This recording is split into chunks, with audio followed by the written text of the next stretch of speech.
ডাইনি তার চুলটা লম্বা করে নদীর জলে ফেলে দেয়। তারপর ডাইনির চুলে টপাটপ মাছ এসে আটকায়। লালপরি তার জাদু শক্তি ব্যবহার করে নদীর জলে ঘূর্ণিপাকের সৃষ্টি করে।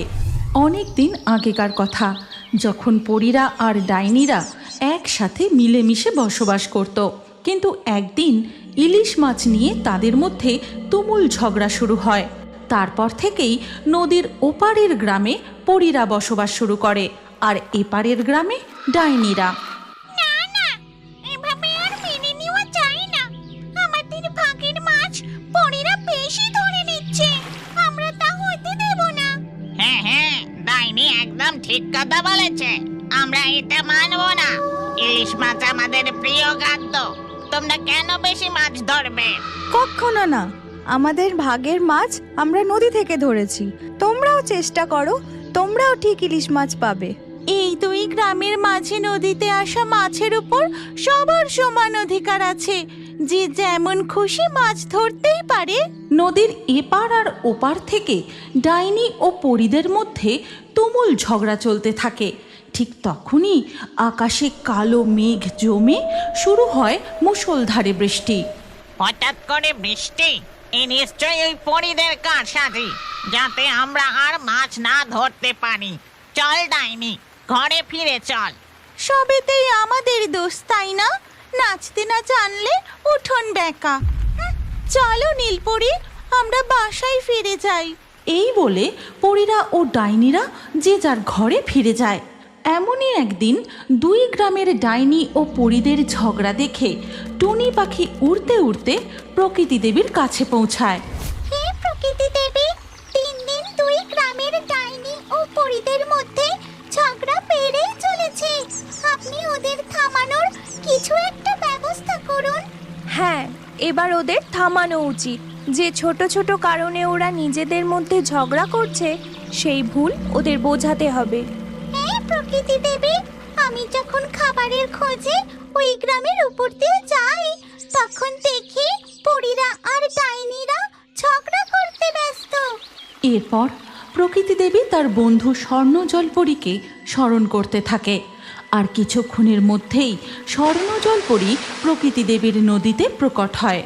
বলুন প্রকৃতি দেবী, আপনার কি কোনো সাহায্যের প্রয়োজন? হ্যাঁ স্বর্ণ জলপরি, তোমাকে একটি সাহায্য করতে হবে। মন দিয়ে শোনো তবে। এরপর প্রকৃতি দেবী তার বন্ধু স্বর্ণ জলপরীকে সমস্ত কথা বুঝিয়ে বলে। তারপর, ঠিক আছে বন্ধু, আমি তবে এক্ষুনি নদীপথে ওই দুই গ্রামের নদীর উদ্দেশ্যে রওনা দিচ্ছি। এই কথা বলে স্বর্ণ জলপরী সাঁতরাতে সাঁতরাতে গিয়ে পৌঁছায় ওই দুই গ্রামের মাঝের নদীতে। ডাইনি, আজ আমরা পরীদের থেকেও বেশি মাছ ধরবো। নে দেখি এবার, তাড়াতাড়ি তোর চোলটা নদীর জলে ডোবা। পরীরা কি ভেবেছে শুধু ওরাই জাদু জানে? আজ ওরাও দেখবে আর আমরা মাছ ধরবো। এই কথা বলে ডাইনি তার চুলটা লম্বা করে নদীর জলে ফেলে দেয়। তারপর ডাইনির চুলে টপাটপ মাছ এসে আটকায়। এই কি দেখছি আমি, চুল দিয়ে আবার কে মাছ ধরে? আর মাছগুলোও তো দেখছি সোজা গিয়ে চুলে আটকাচ্ছে। চুলে তো বেশ টান পড়ছে, মনে হচ্ছে অনেক মাছ আটকেছে। এবার চুলটা তাড়াতাড়ি টেনে তুলি। এরপর ডাইনি নদীর জল থেকে তার চুল টেনে তুলে দেখে তাতে অনেক মাছ আটকেছে। আর তাই দেখে লালপরি বলে, ডাইনি, মাছ যদি ধরতেই হয় সৎ উপায় মাছ ধরো। অসৎ জাদু শক্তি ব্যবহার করে মাছ ধরা চলবে না। নদীর মাছ আমরা যেমন খুশি তেমন ধরতে পারি। তোমরা কি ভেবেছো আমরা ভূত বলে আমাদের কোনো শক্তি নেই? এইভাবে ডাইনি চুল ডুবিয়ে টপাটপ মাছ ধরতে থাকে। আর পরীদের ছিপে একটাও মাছ পড়ে না।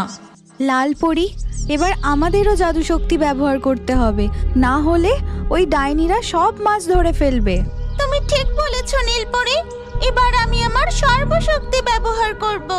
এই কথা বলে লালপরি তার জাদু শক্তি ব্যবহার করে নদীর জলে ঘূর্ণিপাকের সৃষ্টি করে। আর তার মধ্যে থেকেই নদীর মাছ একে একে পরীদের দিকে উঠতে থাকে। ওরে বাবারে, ডাইনি ও পরীরা মিলে এসব কি শুরু করেছে?